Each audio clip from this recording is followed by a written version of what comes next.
Assalamualaikum warahmatullahi wabarakatuh. Perkenalkan, nama saya Tina Ainatun Nuri dengan NIM 20110310115 dari kelas 1A Program Studi Pendidikan Guru Sekolah Dasar Fakultas Ilmu Pendidikan Universitas Pendidikan Ganesha. Dalam kesempatan kali ini, saya akan menjelaskan tentang teori pendidikan klasik. Teori pendidikan klasik merupakan pendidikan yang menggunakan kurikulum klasik untuk mengembangkan pendidikan. Pendidikan klasik bertujuan untuk memelihara, menjaga warisan yang telah ada dan dilestarikan untuk generasi mendatang. Dalam teori pendidikan klasik, lebih menekankan pada isi pendidikan daripada proses atau bagaimana mengajarkannya. Isi pendidikan tersebut diambil dari disiplin-disiplin ilmu yang telah ditemukan para ahli terdahulu. Teori pendidikan klasik berlandaskan pada filsafat klasik, yaitu seperti perennialisme, esensialisme, dan eksistensialisme, yang memandang bahwa pendidikan berfungsi sebagai upaya memelihara, mengawetkan, dan meneruskan warisan budaya. Teori pendidikan ini lebih menekankan peranan isi pendidikan daripada prosesnya. Isi pendidikan atau bahan pengajaran diambil dari sari ilmu pengetahuan yang telah ditemukan dan dikembangkan oleh para ahli di bidangnya dan disusun secara logis dan sistematis. Misalnya, teori fisika, biologi, matematika, bahasa, sejarah, dan sebagainya.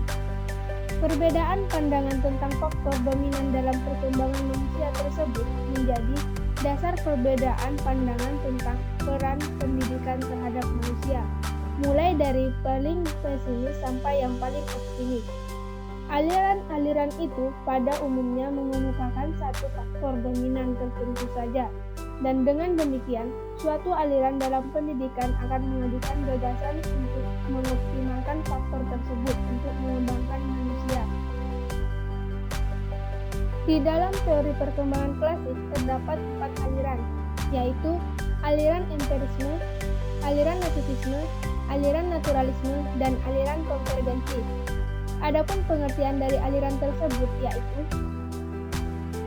yang pertama, aliran empirisme.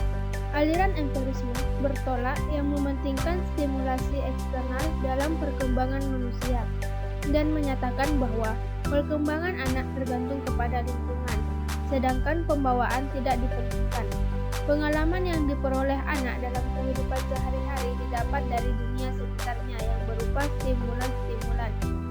Stimulasi ini berasal dari alam bebas ataupun diciptakan oleh orang dewasa dalam bentuk program pendidikan.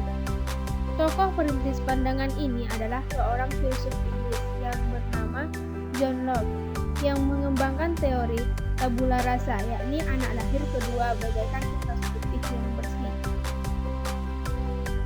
Kedua, aliran nativisme. Aliran nativisme bertolak yang menekankan kemampuan dalam diri anak, sehingga faktor lingkungan termasuk faktor pendidikan kurang berpengaruh terhadap perkembangan anak. Hasil perkembangan tersebut ditentukan oleh pembawaan yang sudah diperoleh sejak lahir.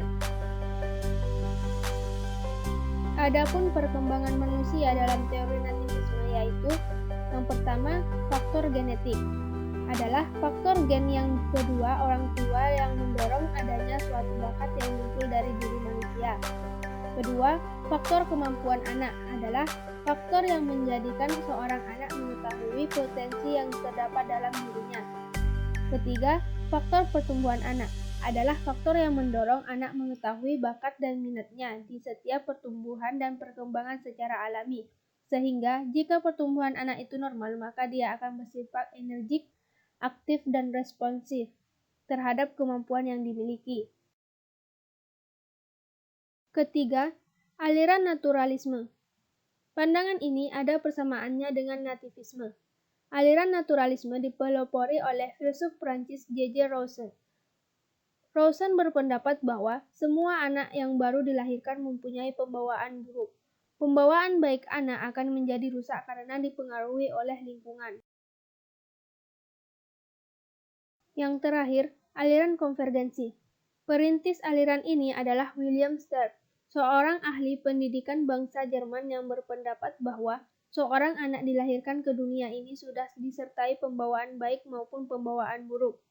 Penganut aliran ini berpendapat bahwa dalam proses perkembangan anak, baik faktor pembawaan maupun faktor lingkungan sama-sama mempunyai peranan yang sangat penting. Bakat yang dibawa pada waktu anak dilahirkan tidak akan berkembang dengan baik tanpa adanya dukungan lingkungan yang baik sesuai dengan perkembangan bakat itu. Sebaliknya, lingkungan yang baik tidak dapat menghasilkan perkembangan anak yang optimal kalau memang pada diri anak tidak dapat bakat yang diperlukan untuk mengembangkan itu. Sekian dari penjelasan saya. Saya ucapkan terima kasih. Wassalamualaikum warahmatullahi wabarakatuh.